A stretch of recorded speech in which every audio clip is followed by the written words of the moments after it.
యువతే ఈ దేశ సంపద అని, కానీ 140 కోట్ల జనాభా ఉన్న మన దేశం క్రీడల్లో అత్యంత వెనుకబడి ఉండటానికి ప్రభుత్వాలే విధానాలే కారణమని సీఎం రేవంత్ రెడ్డి అన్నారు.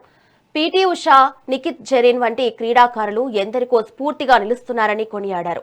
క్రీడలను ప్రోత్సహించేందుకు తమ ప్రభుత్వం ఒక ప్రత్యేక పాలసీని తీసుకువచ్చిందని వెల్లడించారు. పబ్లిక్ ప్రైవేట్ భాగస్వామ్యంతో క్రీడా రంగాన్ని అభివృద్ధి చేసే కార్యక్రమాన్ని చేపట్టామని, దేశం గర్వగించే క్రీడాకారులను, వ్యాపారవేత్తలను ఇందులో భాగస్వామ్యం చేస్తున్నామని సీఎం స్పష్టం చేశారు. ఏ దేశాలు ఎన్ని గెలిచినాయని చూస్తే చివరగా భారతదేశం ఉంటుంది. 140 కోట్ల జనాభా ఉన్న ఈ దేశం క్రీడలలో అత్యంత వెనుకబాటుతనానికి కారణం ప్రభుత్వాలకు విధానం లేకపోవడం.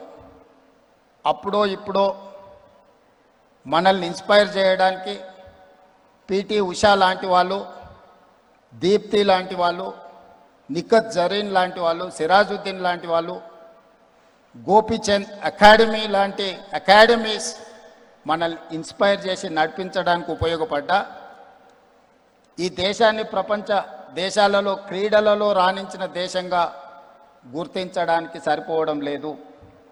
అందుకే ఈనాడు తెలంగాణ రాష్ట్ర ప్రభుత్వం ఒక స్పష్టమైన స్పోర్ట్స్ పాలసీని తీసుకున్నాం. పాలసీ లేకుండా ఏ ప్రభుత్వం నడవదు. అడాక్ బేసిస్ మీద ఏ నిర్ణయాలు తీసుకున్నా నిజమైన క్రీడాకారులకు సంపూర్ణమైన సహకారం అందించాలంటే కష్టమవుతుంది. అందుకే ఈనాడు తెలంగాణ రాష్ట్ర ప్రభుత్వం ఒక కాంప్రహెన్సివ్ స్పోర్ట్స్ పాలసీని తీసుకొచ్చి ఆ స్పోర్ట్స్ పాలసీని, స్పోర్ట్స్ యూనివర్సిటీని ఈరోజు పబ్లిక్ ప్రైవేట్ పార్ట్నర్షిప్లో ఇనిషియేట్ చేయడం జరిగింది. గురించి